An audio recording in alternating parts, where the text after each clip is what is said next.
kabajamtoota fi dhaggeeffattoota hordoftoota maatii waa raadiyoo Daandiyaa. Assalamu alaykum wa rahmatullahi wa barakatuh. Oduuwwan keenya guyyaadhaa akka lakkoofsa biyya keenya Eebila 22 bara 2010 guyyaa wiixataa guyyaadhaa qabannee dhiyaannee jira. Oduuwwan guyyaadhaa kan isiniif dubbisu aan obboleessa keessan Hamzaa Booranaatiin. Guyyaadhaa muummichi ministeera biyyattii hayyoota amantii masara mootummaa isaa keessatti waamuudhaan marii isaa wajjin akka taasise beekame jira. Hayyoonni amantii guyyaadhaa marii kana irratti argaman ustaazota keenya kabajamoof jaalatamoo ustaaz Kaamil Shamsuu, ustaaz Raayyaa Abbaa Macaa, ustaaz Haydar Kadirii fi abbootii gadaa keessa Abbaa Gadaa Bayyana Sanbatoo fi artistoonni fi akkasumas hayyoonni amantiilee biraa qophii kana irratti kan argamanii fi affeerran irbaatas kan isaaniif taasifamee fi muummichi ministeera wajjin marii ban akka geessan ustaaz Kaamil Shamsuu masara mootummaa arraati kallattiidhaan raadiyoo Daandiyaaqaaf odeeffannoo dabarsanii jiru. Ustaaz Kaamil Shamsuu akka raadiyoo Daandiyaaqaatti manitti marii kana irratti muummichi ministeera biyyattii shiirri akka nama nurratti xaxamaa jira. Kanaaf hayyoonni amantii fi abbootiin amantii nu bira dhaabbadhaa jechuudhaan waamicha akka taasisanii fi ustaaz Kaamil Shamsuu dhimma kana irratti dhaamsa bal'innaadhaan kan isiniif dabarsinu ta'a jechuudhaan turtii gabaabduu raadiyoo Daandiyaaqa wajjin taasisan gubbatti himanii jiru. Ustaaz Kaamil Shamsuu masara mootummaa ummanni keenya baroota dheeraadhaaf keessatti hacuucamaa turee fi karoorri hacuucan ummata islaamaa asirraa baa ture mana san keessatti isin dubbachaa jira. Guyyaa har'aa mana kana seenuyyuu jijjiiramni akka jiru agarsiisaa kan jedhan ustaaz Kaamil wajjin turtii gabaabduu masara mootummaarraa isaa wajjin taasifne akka armaan gaditti isin dhageessifna. Salaamu alaykum. Wa alaykum salaam wa rahmatullahi wa barakatuh. Ustaaz Malami Ali Birra Kulti Yudra Omanda. Hayya kam jirtan ustaaz nagaya? Alhamdulillah. Masara mootummaa keessa jirtamoo masara keessa baatan? Keessuma jirran baare mare achuma jirra bar. Maashaallah mee egaa dhaggeeffattoota keenya nu dhagaa jiranii farda maashaallah masara mootummaa irraa nu dubbataa jirtanii egaa rabbiin argitee khayriin waa taasisu mee masara mootummaa keessa tardhu waamichi mata dureen irratti isinii taasifame mata duree akkamiiti maaltu ture mee irraa nu hima achumarraati osoo achi keessaan bahin? Wallahi bismillah egaa akkuma dhageessanii bakka masara mootummaa jirra bakka uummanni keenya cichaa gurguddaa gaggeessaa ture. Oromoon keessatti dhiitamaa ture uummanni musliimaa seeraa fi heerritti inni dhiitamu ittiin hacuucamu ittiin ajjeefamu bakka irraa gadi ba'u bakka san jirra. Egaa guyyaan har'aa kun amma ta'e namoota baay'eedhaa fi bakka kana dhufuu miti ardummaan tunuyyuu waan namni keessatti seenee haasawaan waan yaadamne tasaa kana keessa seennee akkuma amma muummichi ministeera Abiy Ahmed jedhanitti waan baay'ee haasaa dabarsanii miidiyaalee akka hin dabarre godhamee haasuma mana keessatti godhame wanni kun rakkoon akka jaarraa dheeraa uummata keenya irra akka ture bakka kana ga'uun mana kana ol seenuun waan hin yaadamne ture.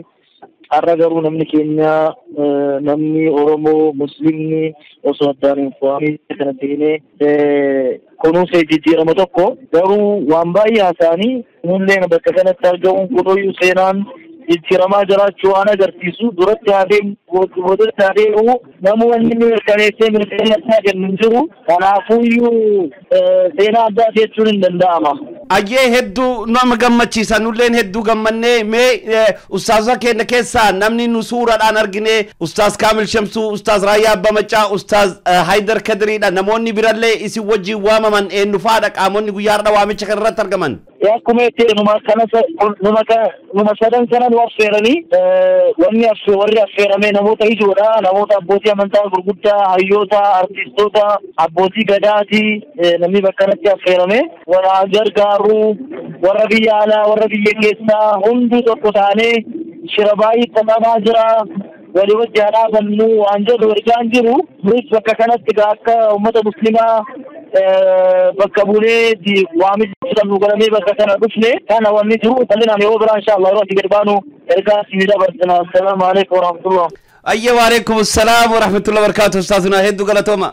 Tibba kanatti godinaalee Oromiyaa adda addaa keessatti markazaaleen quraana hedduun huffaazota quraana hedduu eebbisiisaa kan jiranii fi majliisonni ulamoota keenya gurguddoo godinaalee adda addaa keessatti cufaansa madrasaa bifa bareedaadhaan gaggeessaa akka jiran ni beekama. Guyyaa kaleessa fi guyyaa har'aa kutaalee Oromiyaa keessatti barattoonni quraana haffazan lakkoofsaan hedduu ta'an eebbifamaniiru. Godina Arsii Xaanaa Qoree magaalaa Qoreetti markazni Zayd bin Saabit barattoota haafizaa marsaa lammaffaaf leenjisaa ture 400 shantama haala ho'aadhaan guyyaadhaa eebbisiisaa oolee jira godina Arsii lixaa aanaa qoree magaala qoreetti markazni Zeyd bin Saabiti barattoota haafiza marsa lammaffaaf leenjisaa ture barattoota 450 guyyaadhaa haala ho'aan eebbisiisaa akka oolee maddeen raadiyoo daandii haqaa naannicharraa nuuf gabaasanii jiru barattoota guyyaadhaa eebbifaman 450 keessaa 440 dhiira yommuu ta'an barattoonni 10 ammoo shamarran yommuu ta'an barattoonni kun haala rakkisaa fi haalli mijataan bakka hin jirretti ifaajee guddaa keessa qaxxaamuruudhaan guyyaa har'aa eebbifamanii jiru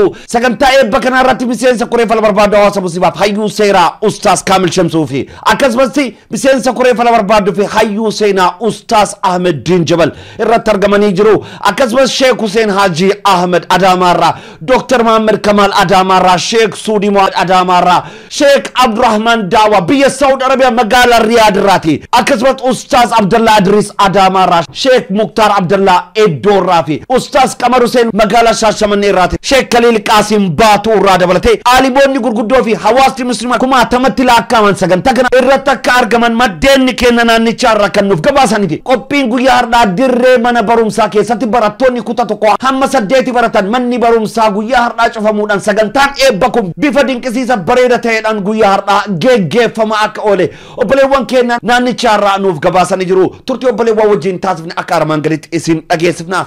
Hello. السلام عليكم ورحمة الله وبركاته. وعليكم السلام ورحمة الله وبركاته. حمزة بورانات راديو دانديك قراب البلاد كم جرتن؟ ما شاء الله نجح جراء الحمد لله غيار راكنا. ما شاء الله قدين أرسلي تا مقالان قوريا كم جرتي ميار ما شاء الله جايب ما. والله قمتشوا كنا تكو مقالان كنا كيس أدين سفميركو. الله أكبر. علماء قوتو بيا كيسا أفيرماني تراني. Tole. Namoonni afaan hin jiru jechuun danda'ama. Aanolee naannoo kanaa godina Arsii irraa, godina Arsii Bahaa irraa, godina Baalee Roobee irraa, akkasuma Finfinnee irraa Ustaaz Kaamil Shamsuu, Ustaaz Ahmed Din Jabal, Sheekh Ustaaz Abdurrahman Hussein, Ustaaz Qamar Husseinis dhufanii jiru. Masha Allah. علماء نانو كنا شيخ عبد الله بيفتو الله أسجرني مكا إساني هركان كابو ملي علماء نانو كنيني كرايسان قدنا لها جسدي أفري كيسا كرايسان علماء توقع فنين جرنا سي أرغماني جرني ما شاء الله برطوني سببا إساني تفرعسي والكنا من كوني مركز زيد بن ثابت جدمرة قراءة هدون كرايسان برسيسان شيخ محمد نور قدتا جدمان har'a marsaa lammaffaadhaaf barattoota 450 isaan keessa dubartoonni ammoo nama 10 kan jiran qur'aana rabbiitiin haffaziisee tajwiidaan haala gaariin har'a hawaasaaf qopheessee jira. Masha Allah. Masha Allah. Jechuudhaan aanaan kun akka jirutti waa hundaan eeyyamee fi manni barnootaa guutuun guututti barnoota dhaabanii guyyaa har'aa kana sababa eebbaa kanaaf iddoon kamiyyuu gahuu dhabamee jennaan mana barnootaa tokko aga 8 elementarii eeyyamanii sagantaan achi keessa gaggeeffamaa jira. Allahu akbar. Baay'ina namoota irraa kan ka'e wallahi lakkaa'uufis kan namatti ulfaatu footoodhaan haga danda'ame ergamee jira. Kana fakkaata. Mee gammachuun barattoota maal fakkaata? Barattoonni kun yeroo dheeraadhaaf baratanii eebbifamaa jiran gammachuun uummataa barattoota mee uummanni nashaaxan isaa maal fakkaata? Baay'ee gammachuu guyyaa har'aa kana kan qur'aana rabbiitiin faayamanii qur'aana rabbiitiin eebbifamuudha. Akkuma caalaan keessa khayrukum man ta'allama al-qur'aana wa 'allamahu jedhame caalaan nama qur'aana baratee barsiisee wanti akka qur'aana kanaaf nama gammachiisu tokko illee hin jiru. Sababa qur'aana kanaanillee ulamaa'in gurguddaan biyya kanatti asii wal gahanii biyya eebbisanii namni muslimaa wal argee tokkummaa irratti wal tahanii akkana wal arguun baay'ee nama gammachiisa. Namoota biraatis kiyya kana bira jiru gammachuu guyyaa irraa kana akka isiniif affeera. Assalaamu alaykum warahmatullahi wabarakatuh. Wa alaykum salaam wa rahmatullahi wa barakatuh. Akkam jirtan nageenyi badhaadha fayyaa alhamdulillah inu nagaa. Fayyaa alhamdulillah baay'ee gaariidha. Mee maashaallah guyyaa har'aa gammachuun keessan mee maal fakkaata? Magaalaan qe'ee ajaa'iba har'a. Wallahi seenaa biyyattii keessa jechuun danda'a seenaa baay'ee ajaa'ibsiisa galmeeffame. markazoonni kuwwan illee beekna markazoota akka Finfinnee keessatti bajanni miliyoonan kan bajanni bahuu fi markaza akka Awwaliyaa markaza akka Hamzaa fi kanneen kana fakkaata Ibnu Kasiir illee kan jedhamu illee beekna. Markaza kanneen xiqqeessuuf osoo hin ta'in markazoonni isiniin markaza bajanni guddaa qabu guddatu waggaa 2-3 keessatti nam 30 caalaa hin eebbisiisu beekanii. Kana ammoo markazni fandii tokko kan qabne guyyaa hadhaa kana barataa 450 sanuu barataan beelayaa qari'aa galaa kiiloomeetira meeqa irraa dhufaniiti. Allahu akbar. Akkanatti guyyaa har'aa kana wallahi eebba kanaan gahuun waan gonkumaa argine hin beekne beekanii. Mee inuma qabxee kanarraa nu ibsi barattoonni kun bifa akkamiidhaan akka isaan barataa turan deeggarsi barattoota kanaadhaa fi dhaabbata kennutu ture moo bifa kamiidhaan barattoonni kun barattoota 450 eebbisiisu jechuun waan laafa miti quraana rabbii haffasiisanii deeggarsi ture maal fakkaata? Qarqaarsi barataa kanaaf godhamu fandiin dhaabbanni danda'e ta'e wayin jiru qotee bulamatu midhaan isaa irraa wayita midhaan isaa gaheetiin jedhu akka zakaafaa itti baasuudhaan qabeenya kun guyyaadhaa kana dubartoonni waa ufii qaban irraa birrii 100 birrii 2,000 birrii 1,000 ka danda'an dubartoonni dhiirri farda faniyyatanii qotiyyoo faniyyatanii dibicha faniyyatanii midhaan faniyyatanii kun amma kana fandi isaanii kanuma kan akkanatti yeroo guyyaa iidaa faarra godhameeti jedhamu fandiin akkanaa kanaani markazni bajata isaa cufamsa malee wanni biraa fandii dhaabbataan sheenni kana akkanaatti barbaachisaan biyyaatti mindaasaa kana maal akkana jedhamee wanni dhaabbataan barataafis ta'ee yoo sanuu sheekaaf ta'e malee barataadhaaf fandiin dhaabbataan godhamu hin jiru. Kama uummatarraa uummanni kaka'umsi uummata ammoo fandii dhaabbata uf danda'eetiin jedhee caalaa alhamdulillahi garuu rakkoonni markazni qabu gara nu dabarsitan taate. Mee kanallee irraa nu ibsa hanqinni rakkinni ni qabu. Hanqinna markazni qabu jiraate barataan kunniin aduu fi roobni isaan irratti kan wal jijjiirudha yeroo hedduu iddoo itti baratan iddoo gahaan qaban kilaasii 2 jira kilaasii nama kuta afur sadii hin jecho kilaasii 2 jira arabba sosti si jedhamtu kilaasii kana keessa barataa haganaa kun sunu barataa amma eebbifamaadha kunniin 400 wayi barataan kun wan ammoo kan barnoota irra jiran akkuma beekametti kuta 2-3 nama gamii akka geessu ni beekani barataan haala kanaan kilaasii gahaan qabu akkasumas immoo yoo harkataniif jedhan waan akka saamunaadhaa nyaata isaanii ta'ee maal ta'ee waan kanneen wanni isaanii dhaabbataan qaban hin jiru kanarratti qaamni gargaaru osoo jiraatee jedhee wanni kun wallahi waan argamne anis gama kan kooti yoo rabbi fuulduratti qabeenya na kenneetiin jedhe fandii an caalatti irratti xiyyeeffannoo kennuu barbaadu ijaarsi masjiidaallee dhugama namni kun irratti hirmaata garuu ilmi nama 5 iyyoo bajata isaanii jalqabaa dhumaatti danda'eetiin barsiiseetiin jedhe fuulduratti illee karoora kiyya akkasii osoo rabbi na dandeessee akkasii sana wallahi waan guddaadha wanni kun kanaaf waa akka irra hirmaatamu qaba jedhee yaada. Ayyee horaa bulaa deebana wal quba qabaannaa baga gammaddan nu jedha barattoota hundaanii hedduu galatooma odeeffannoo nu kennu keessaniif ayyee nagaatti. Sagantaa kanarratti ulamoonni dhaamsa akkaan jajjabaa dabarsaa kan turanii fi madrasaa seena qabeessa hanqinoota hedduu qabu kanaadhaa fi qarshiin 142 akka arjoomamesse maddeenni keenya naannichaarraa nuuf gabaasanii jiru. Magaalaa Shaashamannee irraati keessummoonni argamanis markaza kanaaf akka arjoomanis beekamee jira. Sagantaa kanarratti Ustaas Kaamil Shamsu, Sheekh Abdurrahman Daawaa fi ulamoonni hedduun dhaamsa akkaan babbareedaa dabarsaa kan turanii fi Ustaas Ahmed Din Jabal ijaarsa majlisa seerana la ilaalchisuudhaan dhaamsa akkaan cimaa dabarsanii jiru. Dhaamsa Ustaas keenya Ustaas Ahmed Din Jabal dabarsan guyyaa har'aa kan dhaqqabe akka armaan gaditti isin dhageessifna. Dhaamsi kun dhaamsa akkaan murteessaa bareedduuf cimtu waan ta'eef uummanni keenya bakkuma hundatti dhaamsa Ustaas keenya dhaga'uudhaan of eeggannoodhaan shiira majlisni seerana la bakkuma hundatti xaxoofi akkasumas majlis uummanni musliimaa ofii isaatiin bakka buufameedha majlisni haarawni akka ijaaramu uummanni musliimaa biyyattii keessatti bakkuma hundaa argamu kashalabboota majlisa seerana la kana diiguudhaan biyyattii yeroo amma kanatti gara ijaarsa dimokiraasiitti tarkaanfachaa yeroo jirtutti uummanni musliimaa kanaan dura qabsoo hadhaa gaggeessaa ture biyyattii san keessatti faayidaawwan argaman hundarraati qoodachuu waan qabuuf uummanni musliimaa gaafiin isaa inni dura majlisni isaa kan harka isaatii fuudhamee harka kashalabbootatti wayyaanotaan kaa'ame uummataaf deebi'uu waan qabuuf uummanni keenya sagalee Ustaas keenya Ahmed Din Jabal kan dhaga'uudhaan bakkuma hundatti akka wal dammaqsitan asumaan dhaamsa dabarfannaa turtiin keessan dhufaanaa ta'u. Assalamu alaikum warahmatullah. Ustaaz Ahmed Din Jabal haasaa godhaa jiranii. Akkuma beekamu sadii karaa diiniitiin godhaa turre keessatti anaaf namoonni hedduun hidhamuudhaan rukutamuudhaan kallattii adda addaatiin kaan immoo lubbuu fi wareegama diinii kaffaluudhaan bu'aa bahii hedduu keessa dabarfamanii jiru. Hidhamuun, rukutamuun, ajjeefamuun karaa adda addaatiin wareegama yookaan aarsaa kaffaluun hanga diinii rabbiin qabatanii deemanitti waan itti gammadan, waan itti boonan, waan itti of kennan malee waan irraa duddubbee jedhamu miti.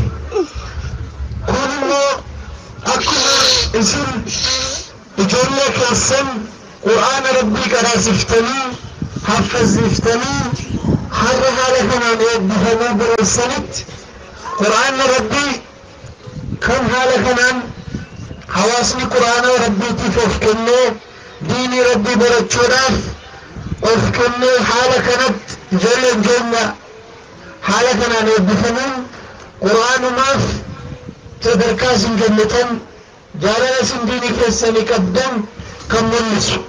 Qur'aanni immoo akkuma beekamu namni karaa rabbii irratti wareegama adda addaa kafalee sadarkaa inni qabu haala adda addaatiin bifa adda addaatiin hin ibsaa jechuudha.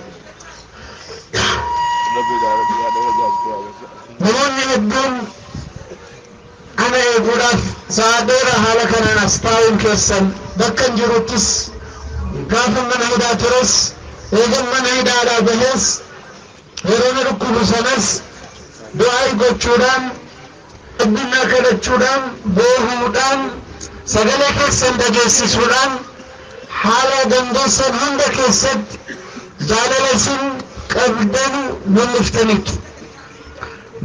Namoonni hedduun as jirru nama muraas yoo ta'e malee qaamaan wal agarran beekamu.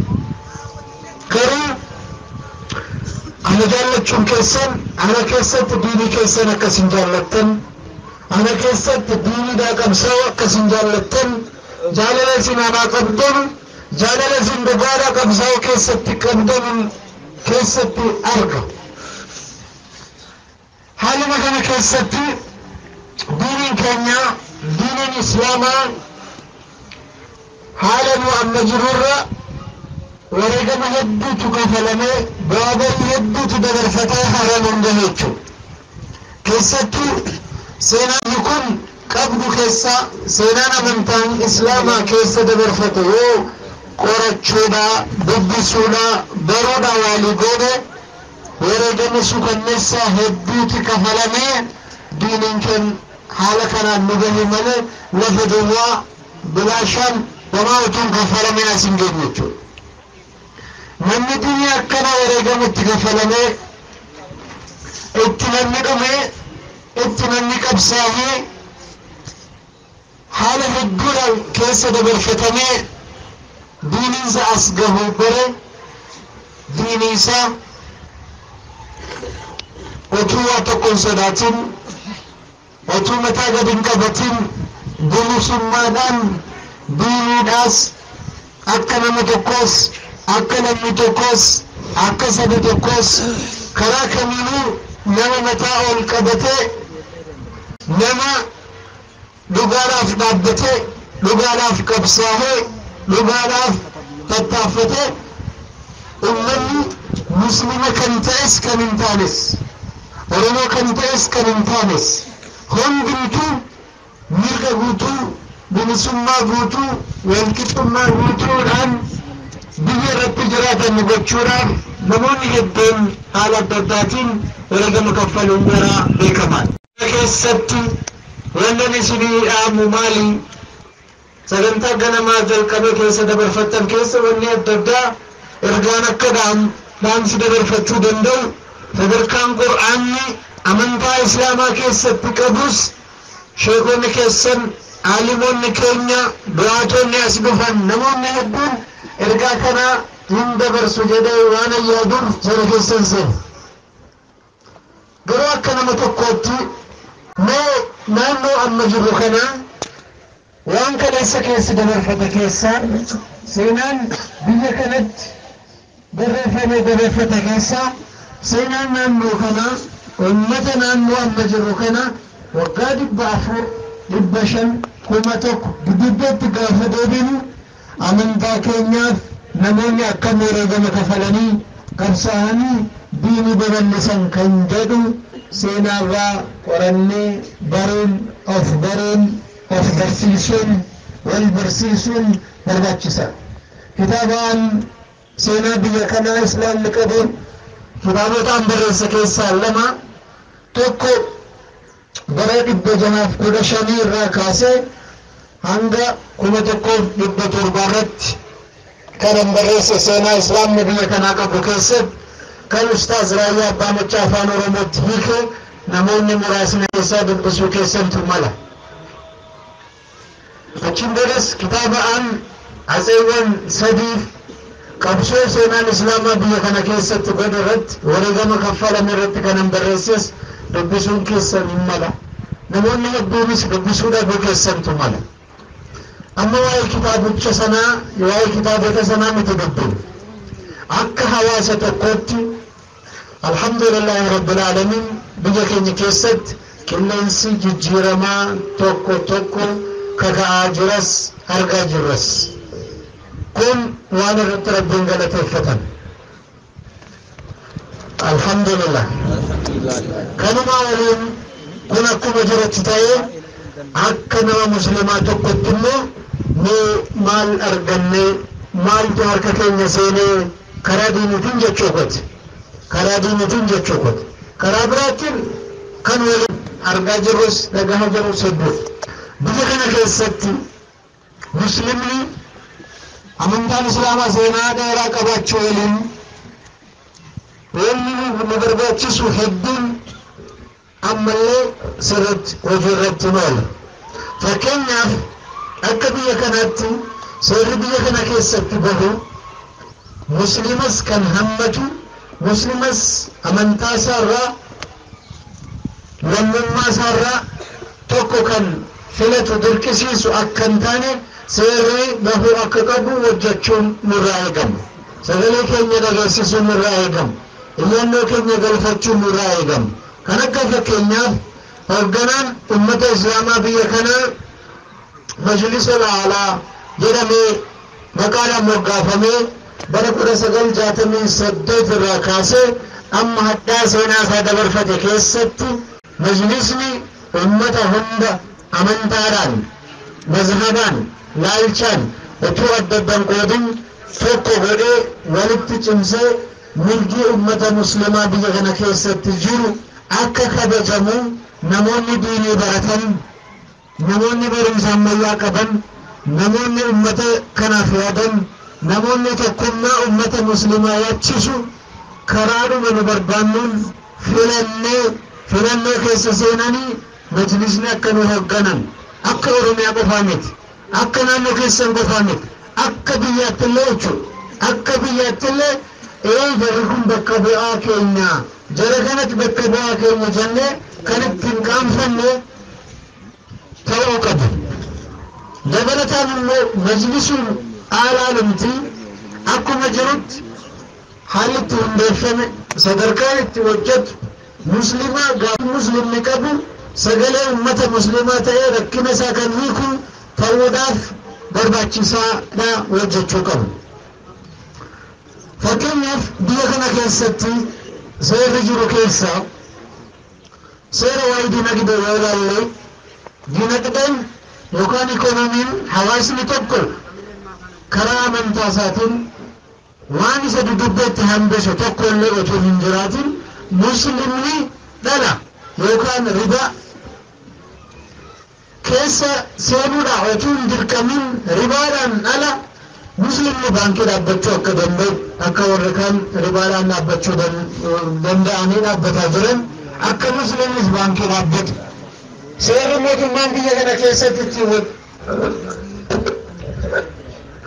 سير بيا كان كيست بها فكينياف مقالات عددا كيست من جرينيا ببلسون أفموت من يالي بك يالي سنة كيست من جرينيا ببلسون إلا كتجر نمني من تا إسلاما جالتو ونكون دالك وجده رابقت سير كان kanaatiif namoonni hedduun magaalaa keessa jiran mana jireenyaa irratti furmaata jedhee mootummaa waan fidu isaan hammachuu hin dandeenye. Waan akkanaas ta'e mana barumsaa keessattis barattoonni keenya diinii jara utuu jalaan tuqamin diinis barataa barumsa ammayyaas barataa akka jarri guddatan akka jarri jiraatan karaa kamirrattuu balballitti cufaan rakkinni adda addaa akka hin jiraanne hojjechuun majlisuma kanarraa eegamaa jechuudha. Allahu akbar! Allahu akbar! Allahu akbar! Allahu akbar! Har'a naannoo keessan majlisa warra jiran isintu beeka. Isin caalaan hin beeku. Garuu akka federaalaatti ilaalle akka biyyoolessaatti ilaalle namoonni karaa sunnaa hordofan karaa diina rabbii cimsanii qaban maqaa addaatti moggaasanii kaaniin wahaabiidha, kaaniin salafiidha, kaaniin ikhwaaniidha, kaaniin ebeluudha jedhanii daawaa gochuun dhowwaadha, masjida ijaarrachuun dhowwaadha. Hajji deemullee namoota nu eeyyamneef ala deemuu hin danda'ani jedhanillee warra rakkisutu jira. Har'as gaafanuu akka koree kana barbaadduu hawaasa muslimaatti gaafa sochoonus warra akkasiitu ture. Biyya keenya keessatti warri kaleessa biyya rakkise gaaffii uummataa deebisuu didee rakkise amma maal ta'a? Jijjiiramaa jiru argaa jirra. Allahu akbar! Allahu akbar! Allahu akbar! Allahu akbar! Karaa siyaasaatiin ilaallee hoogganaan biyya kanaa nama uummata dhagahuu ta'uu qabaa jedhamee jijjiiramaa jira. Gara diiniitis namni hawaasa muslimaatiif hin hojjenne hawaasa muslimaatiif hin dhaabbanne fedhii uummata muslimaa duukaa hin deemne kunis jijjiiramuu qaba.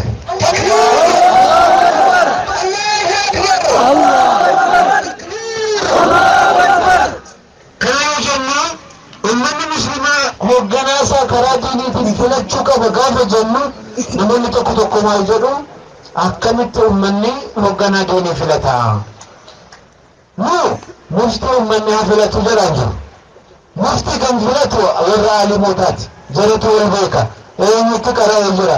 Eenyutu sadarkaa kamirra jira malee ummanni guutuun muftiin filatu filannoodhaan. Allahu akbar! Allahu akbar! Allahu akbar! Gara hogganaa ummata tajaajiluu danda'u gaaffii ummataa mootummaatti dhiyeessee mootummaa fi ummata gidduu hojjechuu danda'u sagaleen ummataa kan ta'uu danda'u ummatumatti filachuu qaba. Gaafa hojjechuu didanis ummatuma bilisuu qabu. Haala kanatti yoo biyyi kun hin deemne gaaffiin hawaasni muslimaa qabu yoo deebi'uu hin dandeenye maaltu dhufa booda irratti namni warri maqaadhaaf achi ta'an nan dhagahanu bakka koon bu'anu gaafa jedhe yaade karaa dhuma ofiitiin furmaata barbaadutti deemu. Allahu akbar! Allahu akbar! Allahu akbar! Kun immoo biyyaafis tokkummaa muslimaatiifis mootummaadhaafis hundumaaf hin malu. Kan malu maali? Seera qabeessaan naamusa qabeessaan wal dhagahuudhaan wal gorsuudhaan ilaameef eelaan kanatu nu wayya jechuudhaan haala sanaan itti deemamuun barbaachisaan jedha.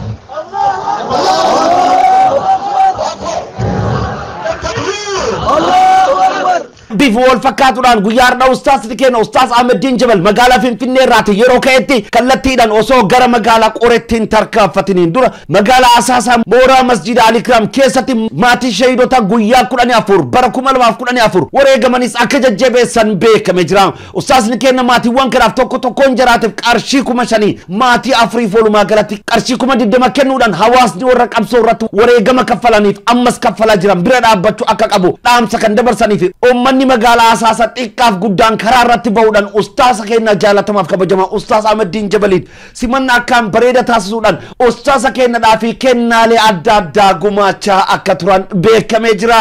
kanuma waan haafisoota keenya guyyaardhaa magaalaa qoree keessatti eebbifamaniif baga gammaddan jechuudha barbaanna.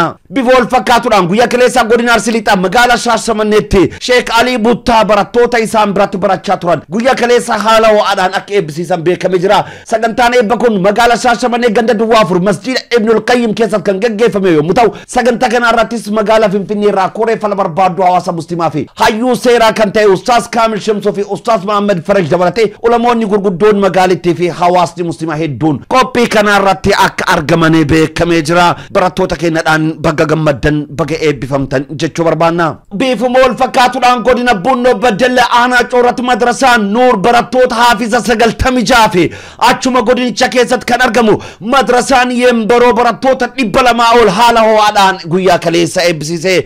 Godina Bunnoo Beddellee aanaa Coorratti madrasaan Nuur kan alima guddaa Haaji Yaasiin Abbaa Giddiin durfamu barattoota haafiza 96 marsaa 26 leenjisa ture guyyaa kaleessa bifa bareedaaf dinqisiisa ta'eedhaan eebbisiisa oolee jira. Madrasaan alima keenya Haaji Yaasiin Abbaa Giddii waggaa 26 ture hanqinoota adda addaa kan qabuu fi hanqinootuma kana wajjiidhaan alimni keenya kun umrii kan guddatan ta'us madrasaan kun akka hin cufamneef ammas waggaarraa waggaatti kutaalee Oromiyaa hunda keessa barattoota fudhachuudhaan barattoota quraana barsiisuudhaan eebbisiisuu cimsee itti fufee jira. Naannichatti bilbiluudhaan obboleewwan wajjin turtii taasifnee qabna. Dhaamsa qabanii dhaamsa isaanii uummanni keenya bakkuma hundaa dhaga'uudhaan akka ergaa irra oolcha Usmaan dhaabannaa turtiin keessan nufaanaa ta'u. Assalamu alaikum warahmatullahi wabarakatuh. Akkam jirtan nageenyi badhaadha fayyumaa? Jirtu? Alhamdulillah kam Nagaa alhamdulillah Hamzaa Boorana jedhama raadiyoo daandii Aqaarraa bilbilaa jira. Akkam jirtan? Hamzaa Boorana. Assalamu alaikum warahmatullahi wabarakatuh. وعليكم السلام ورحمة الله وبركاته. إيجا قدنا بنو بدلي أنا شورات إيجا مركزني شيخا كنا حاجي ياسين أبا جدي مرصاد الدم جافارة براتوتا سجلتم جا كيسان قرآن حفظني إيه بفمن تاسجرا وان كان راو ده فنوا كانوا كني تنيف تري ميك أوبين غويا كليسا مال فكاتا تري الراتو ده فنوا نوكنا دقي فتوتا كنا كليسا والله بايه غاري رايا وكليسا عبدالله نما سجلتني جا قدنا لي ورميا درا كان بفمن بايه كان نما تفلو حاله آدمي يقدر نانو مزيدا جياسي ركشي بايه يقدر هواسي سكاشي سالو ميرافي تولي قالوا يقدر سبودا ما في جروكون قالوا ما قوساني تقدر تولي يقدر سبودا ما في جروكون هذا قبته ما دام قبته ثاني سبودين ثاني دبا جرو wantoota baay'eedhaan bukkee dhaabbachuu irratti baay'ee akka aanaa keenyaatti bishaan keessa dhaabbannee bishaan dheebochuudhaan waliin caalu jechuudha. Kana jechuun haalli nama hundarra osoo isaan bira jiranu isaan irraa fayyadamuu hafuun keenya kun gama biraatiin deeggarsa isaanii barbaachisu kana guutuu hafuun kun baay'ee gama keenyaatiin akka hanqinaatti ilaala. Inni gara biraan immoo qeenya kaleessa ture wal qabatee aanaalee garaagaraa godinaalee garaagaraa amantii ijoollee bifamtuu wal qabatee aanaaf godina Oromiyaa keessa jiran hundarraa hawaasni musliimaa wal dheebotee ture guyyaa kaleessaa irratti kan inni wal argee rakkoo isaas ta'e gama fuulduraatti waan jiru irratti mari'ateetu kan inni jiru inshaallah. waggaadhaan haaluma kanaatiin kan inni adeemu jechuudha wantichi. Tole mee haaluma waliigalaatiin kanaan wal qabsiiftanii uummata keenyadhaaf maal dhaamtan? Egaa markazni Haaji Yaasiin Abbaa Giddii marsa 26 jechuun waan laafaa miti waggaa 26 oliidhaafidha. Tajaajila kan kennaa turan maal dhaamtan isin uummata keenyadhaaf? Uummata ergaa nuti dabarsinu kallattii kanaatiin wal qabatee jechuudha. Wanti nama gammachiisu keessaa yaa'u ijoollee keenya dargaggoonni shabaabonni musliimaa ta'anii haaluma siyaasa hirmaatan akkuma kanaanii gama eebba madrasaa sanarratti haala gaariidhaan kan jedhanii hirmaatanii jiranu. Haa ta'u malee waan irraa eegamu bahaa hin jiru. Madrasaa sana yoo xiqqaate akkaataa riisorsiin abbaan qabeenyaa hedduudha magaalaa keenya keessa kan jiru musliimiin jechuudha.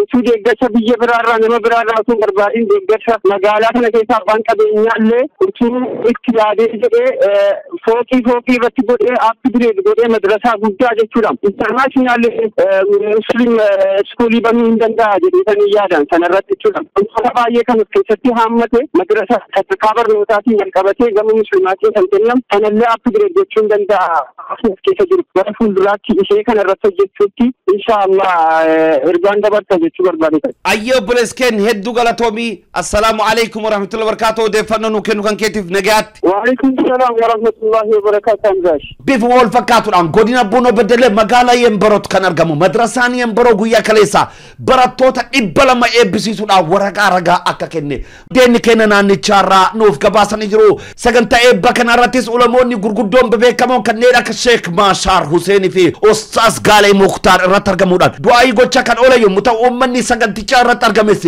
madrasa kanaadhaaf gargaarsa qarshii 200 olii akka gumaachan beekamee jira. Naannichatti bilbiluudhaan obboleewwan dubbifne qabna dhufaana bu'aa.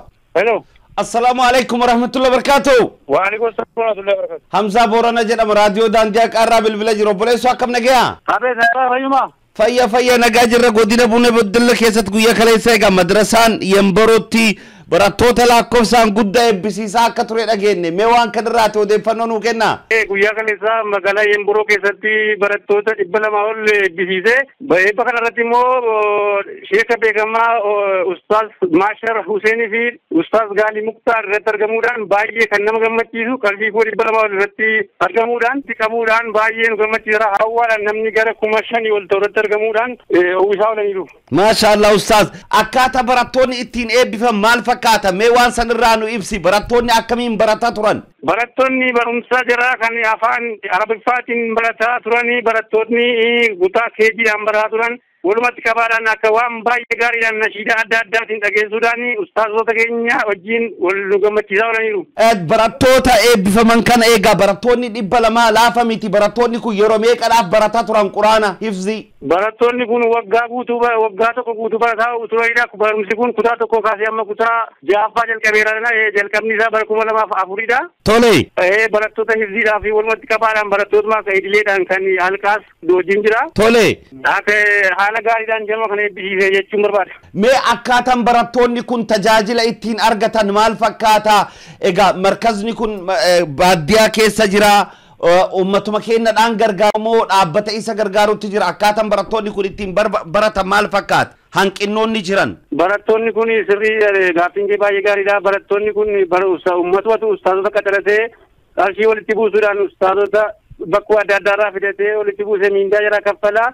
Waggaatti qarshii walitti qabataa jaraaf kaffaluudhaan barsiisaa turedha. Ayyee maashaallah egaa haala waliigalaatiin mee uummata keenyadhaa fi barattoota saniinillee baga gammaddanillee nuu jedhaanii nulleen hedduu gammannee jirra. Ummata keenyadhaaf immoo markazni kun waan barbaadu hanqinna isaa wanni isin uummatatti himattan. Egaa asirratti wanta inni barbaachuu barbaadu madrasaan kun gargaarsa baay'ee barbaada. Namoonni adda addaa halalkeeriinis adda addaas yoon argame akkuma nu gargaaruu barbaadna uummanni keenya akka beekamu baadiyyaa keessaa harkisaa harka qalleeyyiidha waan ta'eef rakkoo jiru kanarratti nu ilaalee gargaarsa akka nu godhu barattoonni keenyas immoo dadhabbii tokko malee jajjabaachuu qabu. Ustaazonni keenyas akka nu jajjabaatan hin jedha galatooma. Ayyee assalaamu alaikum warahmatullahi wabarakatuh. وعليكم السلام حمزة بورنا سجلنا قالتهم جرات أيه بارك الله فيكم ربي سنجالته دعائي كسنين ندقتنا والقبة كبارنا أيه السلام عليكم نجات وعليكم السلام ربي سنتي ربي سنبرا رابطه جبادنا باجي نمت بونسيتو باجي سنتي بولنا أيه جزاكم الله خيرا بيفهم أول فكاتو الآن مركز المجموع السلام در دوا غندا وداي حفاظة إبتكوف صدومي جاف إجازة شهادة أكا كده بيكمي مركز المجموع السلام برا لما دورا كان أوداي كيستي شيخ السنة القرآن كان بحر الجيش كان شيخ عبد الله أحمد عمرين برسي فما تري برا لما كان عمو در دوا أوداي تقو كيستي برسي سا أكا جران مدين كينا نوف كباسا نجرو حالو ما كان نقول يكاليسا على هذا إبلا ديك دمي ساقل برا لما في كل سديت براتوت القرآن حفظن ترباتا ما في إجازة كني جاتمي جاف شهادة أكا كني مدين كنا ناني تشارع راديو دان دياك أتهيما نجرو براتوتا كنا كرغا هندان قرآن حفظودان إبي فمتن بغا غمدم بغا ملكوفتن إسنين جنة خيركم من تعلم القرآن وعلم جدني رسول عليه الصلاة والسلام والروان براتي برسيس رب إسن هاتاسس جنة أسمان أمسا كنا براتوتا إبي فمن هنداف دبر فنا براتوني مسلمة يونيفرسيتي دبر مارقوس صلاة جماعة في جمعة صلاة شهور كمان براتوني مسلمة يونيفرسيتي دبر مارقوس صلاة جماعة كين صلاة لوركمو يساني مدين راديو داندياك غباسانيرو جماعة يونيفرسيتي صلاة عسين درباتي وان تربغوتف صلاة جماعة في جماعة مونا كيسة ولي تكبمون مرغانا ما اوسو هنديبيني في جيكم ستوكو ملينا غان صلاة كان تورن توساني كان إبسان جماعة براتوتا يونيفرسيتي هم غرو أهباشوني في كاموني موتما جبان سكبم بكا كانتين صلاة جتون أكيسان أوركان همانيرو دبلتانيس كامون نجينا مقالتي يرون كون يرو كوماند بوست لب سمجروان تيف ولتك أبامون دور كمان جتون أكيسان إن صلاة نكان أوركا يومتو إمامن تيف سياسة ولتي مكون تيجتون مكا كوماند بوست براتوتا مسلمة راتي باجيس سا أكجران كان إبسان براتوني كون حواس مسلمة مرتي دواين إسا ولين أكد أبتن أم سدبر سنجروم طلع أمبنان كلتيدان كبجمو برزدانتي موتما نانو أوروميا أبو لما مغرسافي كبجمو موميش من السرابيتي دكتور أبي أحمدي دفع كسوسي قاموت مرغا نماتيف قوق منيفي غافي مرغا غافن ملي أنن أجمون منتنو غلچا هنجن جتو قاموت أمة مسلمان راتي صدور مان إرغمي فيم طلع اتغافتم توتا موتا أولانو خنافي كسوسي قاموت مرغا نماتيف فالمنيف إرغمي خن أكار مانغريت سنيف دبسنام dura durso qabso wareegama qeerroon oromoo siyaasa dinagdee biyya keenya jijjiiruuf godheeni fi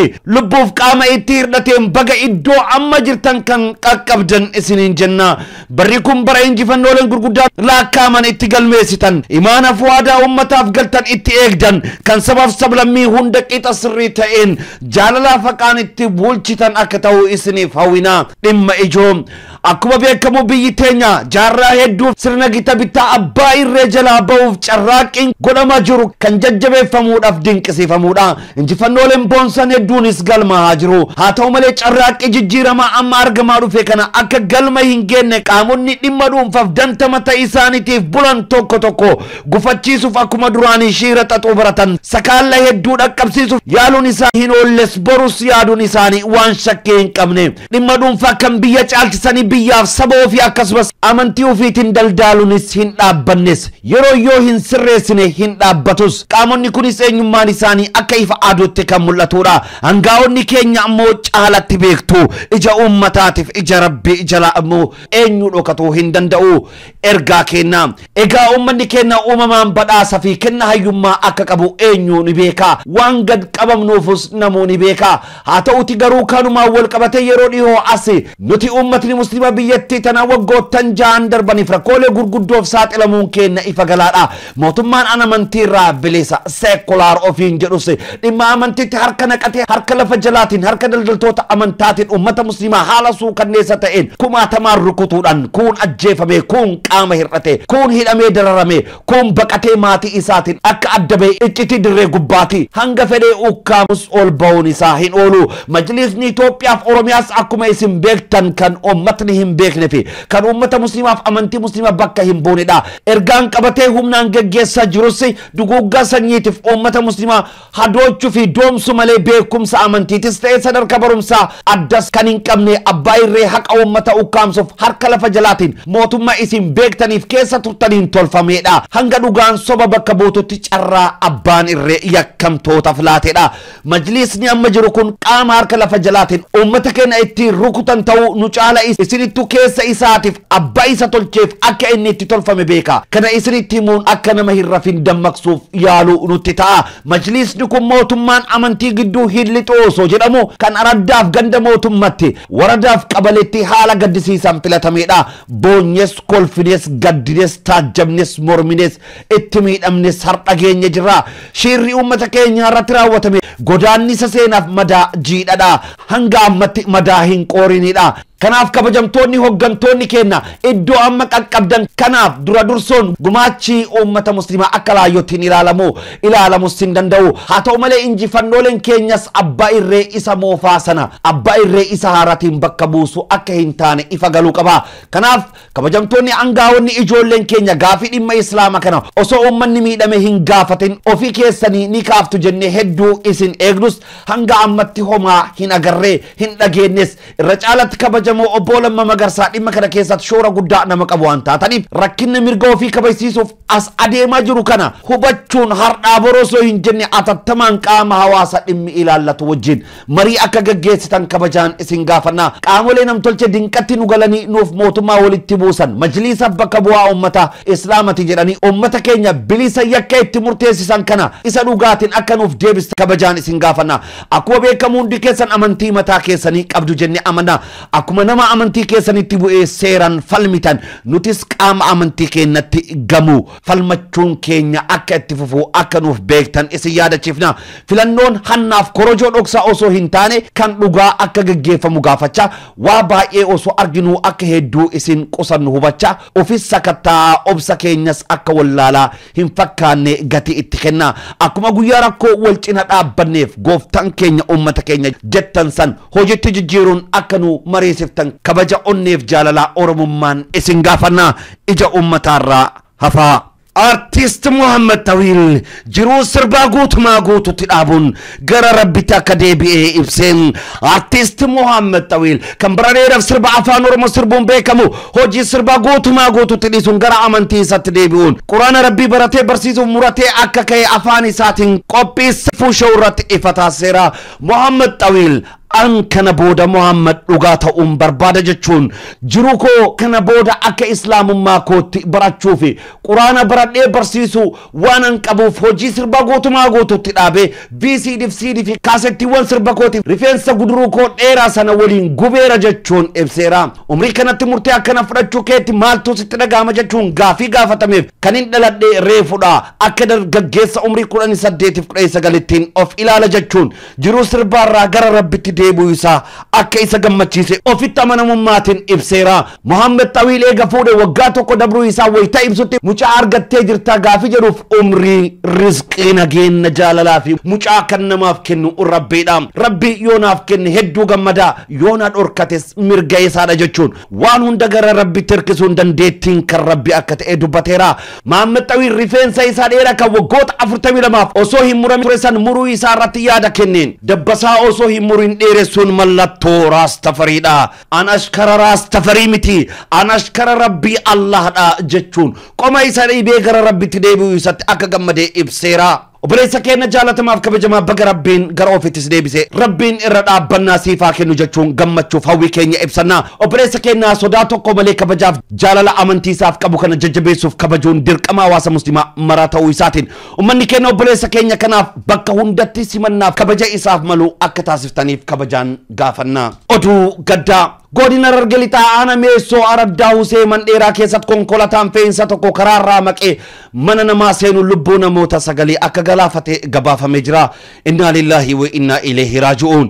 Rabbiin lubbuu isaanii jannataan haa qananiisu maatii firaa fi xaaffinne isaaniif jajjabinnaaf obsa hawwinaaf.